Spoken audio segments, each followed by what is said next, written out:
What's happening, guys? Chris from NCG here, and today we're going to be talking about the deck that I believe will be the best deck post-Jin down listed, of course, True Draco Zoodiac.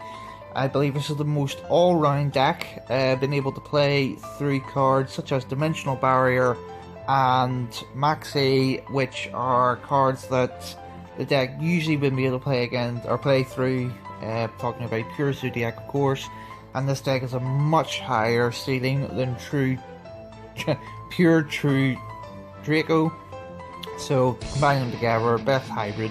I will be discussing the main deck, why it's the best, the extra deck, options you can have with it, and altogether options you can do with the main deck if you do not believe True Draco to be the best deck.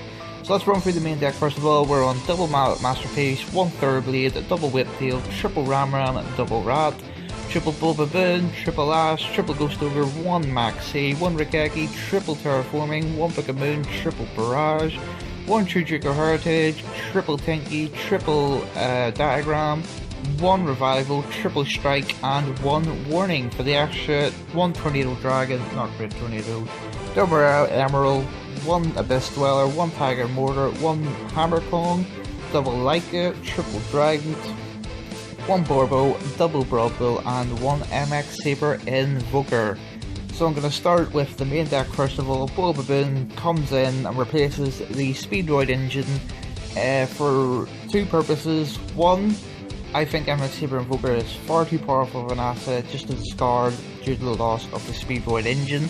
So Bulbaboon steps up to replace the Speedroid engine. Of course it is weaker because the Speedroids make MX Saber Invoker without burning a normal summon, something that Bulbaboon can do only if you draw it with Diagram, but this comes in to fix dead hands, which is something that is rare in a deck as powerful as True Draco, but it does happen, like drawing too many hand traps or opening double Rats, for example. You aren't playing Fusion Sub anymore because of the loss of Norden, so the amount of Garnets, quote unquote, go way down, but still exist. Cards you do not want to draw, you actually want to search. So Bulbaboon does come in to fix those hands, which I believe are very strong. And then of course pop it with Barrage or preferably Diagram to then make a Invoker and just go off as Zoodiac has done for the past 2 formats. So double Masterpiece, I believe that is standard. You don't want to draw it, you want to search it, so 2 is the perfect number. Triple Ramram, that can be triple Whiptail, double Ramram if you want. I want as many cards as possible to actually pop off Diagram, to actually get advantage rather than just popping it for empty advantage. Like say like popping a Terraforming or cards you aren't using right now. Diagram is at its best when it pops something that actually triggers something like Bulbaboon or Ramram. And Diagram, Ramram lets you play through hand traps or rail traps better, because say like you normal summon Rat, Ghost Ogre, you then go Diagram, Ramram, bring back Rats, etc, then it just extends your plays, which who doesn't like doing that? The hand traps are completely interchangeable. I'm playing 3-3-1 because I believe these are the 3 best hand traps this format, due to the increase of True Draco, the Mirror, in any form. Ghost Ogre is fantastic. Normal summon Rat, a Barrage, a Diagram, just really good.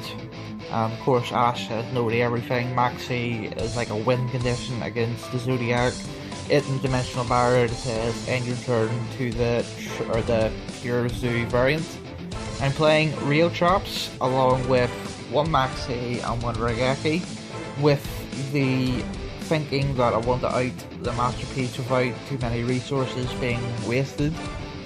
Usually Masterpiece comes down in the mirror as Trap and Monster unaffected, so Rikeki, Pokemon, obviously it outs it, gets it out of the way, Pokemon flips the face down so you can then make like a Zoodiac Exceed with like Whiptail on it. Oh no, so I wouldn't out it, but you know, like just stuff like that. Just gets it out of the way. Yeah. So the Real Traps are just really strong. I'm not playing Dimensional Barrier because it does nothing against the True Draco, any variant, either Pure or the Zoodiac. strikes just better than Dimensional Barrier in that sense, because it's more versatile against Rogue or anything. It's another out the Masterpiece. Warning is just a pure out to it that it just says no, I don't care what you're immune to, you're gone now, bye bye.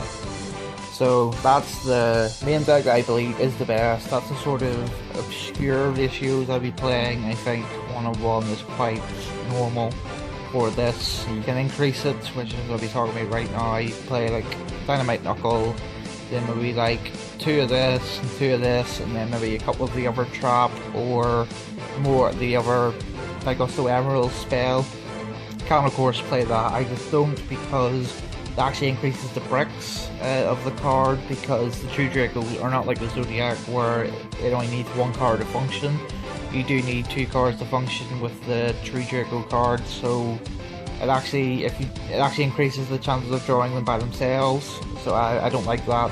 I want to just play a deck as consistent as possible, which I do think this is the deck for that.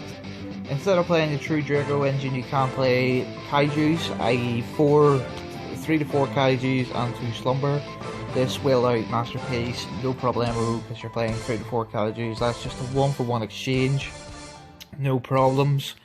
Yeah, so that'll be the main advantage for it. It's better going second, of course, because if you're going against Pure Zoo, you just Dark Hole the field, all that they've done that turn, like making Trident or whatever else. Bam, it usually will be Trident Hammer Kong, you'll be seeing first turn. So bam, that's it outed. Continue on, you can even actually OTK through that, as you've probably seen time and time before. Play some more rank 4 enablers like Photon Thrasher, Ting Goldfish, Kage to Kage, stuff like that, because making Broad Bull legitimately just adds up plays, makes you go on and on and on. Yeah, you really all know about that. Playing the Predaplanets is high risk, high reward, because Predaplanets, the Scorpio and Darting Cobra, Scorpio loses really hard at like 99.9% of all hand traps, so if your opponent doesn't have Ash or anything like that, being able to search Ancient Fusion for Priestess to make Gothams, which is a cute replay, or alternatively searching Brilliant Fusion, is really good, because that plants a level 4 on the board and an additional normal summon and continuous spell for Masterpiece, either tribute summon fodder or it's effect fodder. So that is really good. It is a fantastic engine, because always after that you get to make Invoker, of course. But if you get Ash, that's really difficult to recover from, because you've wasted your normal summon, you've pitched a level 4 from your hand already, and you're stuck with a 1200, I believe, 200 attack point beat stick. Not very good.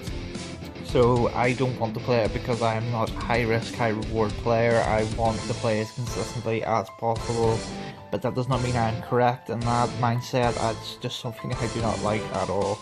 So yeah, this is the deck. Next format will be a blast. Zoodiac got pegged down to a more fair standard. It's still a really broken engine. Same with True Draco, being able to summon a Masterpiece on your opponent's turn is far too good. And of course this is Infinite Call of Haunted, because yeah, why not? So yeah, this is the deck, guys. You'll see a lot of Zoodiac this format, so be prepared for that, whether you play it yourself or play a deck that isn't Zoo but wants to play like more hand traps, etc. So yeah, this is Chris from NCG.